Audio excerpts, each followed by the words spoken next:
ભરૂચ જિલ્લાના ઝઘડિયા તાલુકાના Rajpardi silica truck association આજથી અચોક્કસ મુદતની હડતાલ પર ઉતરતા દોડધામ મચી જવા પામી છે। માહિતી મુજબ સ્થાનિક ટ્રક માલિકોને રોજગારીથી વંચિત રાખવામાં આવી રહ્યા હોવાના આક્ષેપ સાથે એસોસિએશન દ્વારા આ નિર્ણય લેવામાં આવ્યો છે। સ્થાનિક ટ્રક માલિકોના જણાવ્યા મુજબ અગાઉ સિલિકા પ્લાન્ટ સંચાલકો સાથે બેઠક યોજાઈ હતી, જેમાં ટ્રક ભાડાના દરો નક્કી કરવામાં આવ્યા હતા, પરંતુ બેઠકમાં નક્કી થયેલા ભાવ ચૂકવવામાં ન આવતા ટ્રક માલિકોમાં ભારે નારાજગી ફેલાઈ હતી। અનેક વખત રજૂઆતો કર્યા છતાં કોઈ ઉકેલ ન આવતા અંતે ટ્રક એસોસિએશન અચોક્કસ મુદતની હડતાલ પર ઉતર્યું છે। આ ઉપરાંત માનવી મિનરલ્સ દ્વારા 16 ટાયર ટ્રકો બોલાવી સિલિકાનો વહન કરવામાં આવી રહ્યો હોવાનું સ્થાનિક ટ્રક માલિકોએ વિરોધ કર્યો છે। તેમણે સ્પષ્ટ જણાવ્યું છે કે સ્થાનિક ટ્રકોને અવગણીને બહારની ટ્રકો ચલાવવામાં આવશે તો તેનો કડક વિરોધ કરવામાં આવશે અને માત્ર સ્થાનિકો ટ્રકો ચલાવવાની માંગણી કરવામાં આવી છે। હડતાલના કારણે સિલિકા ઉદ્યોગ સાથે જોડાયેલી વાહન વ્યવહાર વ્યવસ્થા પર વ્યાપક અસર થવાની શક્યતા છે। અમારી એક માંગણી છે કે આ જે મંડોવી મિનરલ છે એની મનમાની કર્યા કરે છે।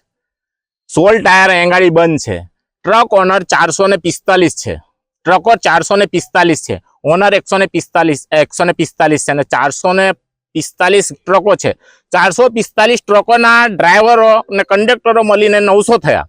900 ના પરિવાર આજે કેટલા દિવસથી એમ જ વગણ રોજી રોટીએ બેઠેલા છે, એક મંડોવી મિનરલ્સના કારણ કે એ આ બધાને જીએમડીસી ને બધાને કોઈને ગાંઠતો નથી અને ગમે તેવી ફરિયાદો ખોટી કરે છે અમારા પ્રમુખ પર બી।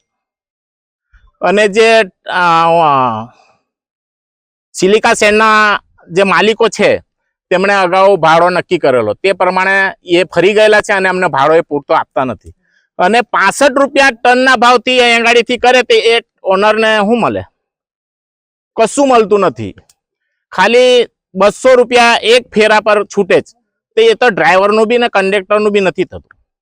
આ લોકો એમની મનમાની એટલી બધી હદ સુધી પહોંચી ગયેલા છે અને ઉપર અધિકારીઓને કોઈ જાણે હાથમાં લીધેલા છે કે હું છે કે હું નહીં, અમને કોઈ સપોર્ટ કરવા રાજી નથી। એના કારણે અમે આ ધરણા પર બેઠા છે। આ મંડોવી મિનરલ ઉપર તમે યોગ્ય પગલાં લો ને એની તપાસ કરો કે કેટલા લોકલ લોકોને રોજગારી આપે છે, કારણ કે એનો ટોટલ અમે એવું સમજો કે સિલિકા સેન્ટનો વેસ્ટ, અમારું પાણી, આ બધાનો એ યુઝ કરે છે અને દરેક વસ્તુની અવગણના કરે છે। અમારી જોડે આજે લોકલ 6 ગ્રામ પંચાયતો અમારા સહકારમાં છે, એમને સ્થાનિક લોકોને રોજગારી માટે એના માટે અમારી જોડે ઠરાવ કરેલા છે।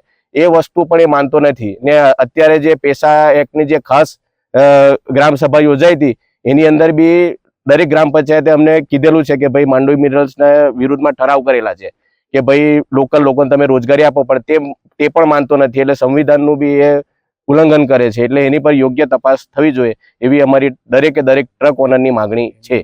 મંડોવી મિનરલ્સની 16 ટાયર વાહન એ ગાડી ચાલી રહેલા છે તથા જે આજુબાજુમાં જેટલા પણ આવેલા છે તે પ્લાન્ટ અમને યોગ્ય વળતર ન ચૂકવતા હોવાથી અમે આ હડતાલ પર બેઠેલા છે અને આ હડતાલ સિલિકા પ્લાન્ટ દ્વારા હડતાલ આપવામાં આવેલી છે અને એને અમે ટેકો જાહેર કરેલો છે।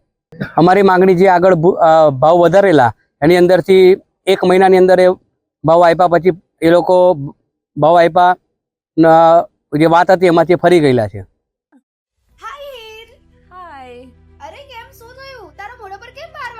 અરે જવા દે ને, કેટલી મહેનત કરીને મમ્મી માટે ડિનર સેટ લાવી અને મમ્મી કહે કે નકરું પ્લાસ્ટિક લઈને આવી છે, હવે એક્સચેન્જ કરાવીને સ્ટીલનું ડિનર સેટ લાવવા કહે છે। હા તો એમાં શું થયું? સ્ટીલનું લઈ આવો। અરે જવા દે ને, ક્યાંથી સ્ટીલનું લાવું? આજકાલ સ્ટીલના વાસણો ક્યાં સારા મળે છે? કાં તો એ કટાઈ જાય, ફાટી જાય કે છેલ્લે કઈ નહીં તો વળી જાય।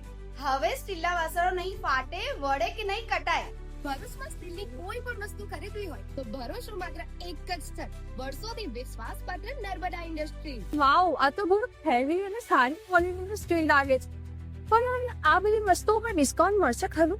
અરે આ બધી વસ્તુ તને હોલસેલ ભાવમાં મળી જશે। ભરૂચના બધા હોટેલ્સ વાળા, કેટરિંગ વાળા બધા અહીંથી જ વાસણો ખરીદે છે। માત્ર ભરૂચમાં જ નહીં પણ વિદેશમાં પણ નર્મદા ઇન્ડસ્ટ્રીના ટ્રાય-પ્લાય વાસણોની ખૂબ જ માંગ છે, એટલે જ વિદેશમાં રહેતા લોકો વાસણો ખરીદવા માટે નર્મદા ઇન્ડસ્ટ્રીને જ પસંદ કરે છે। તો અમે તમારી શોપિંગ કરી લીધી છે। તમે ક્યારે આવી રહ્યા છો? Narmada industry phase 1 JITC near Narmada Nagar, Bharuch. For more information call on the given number.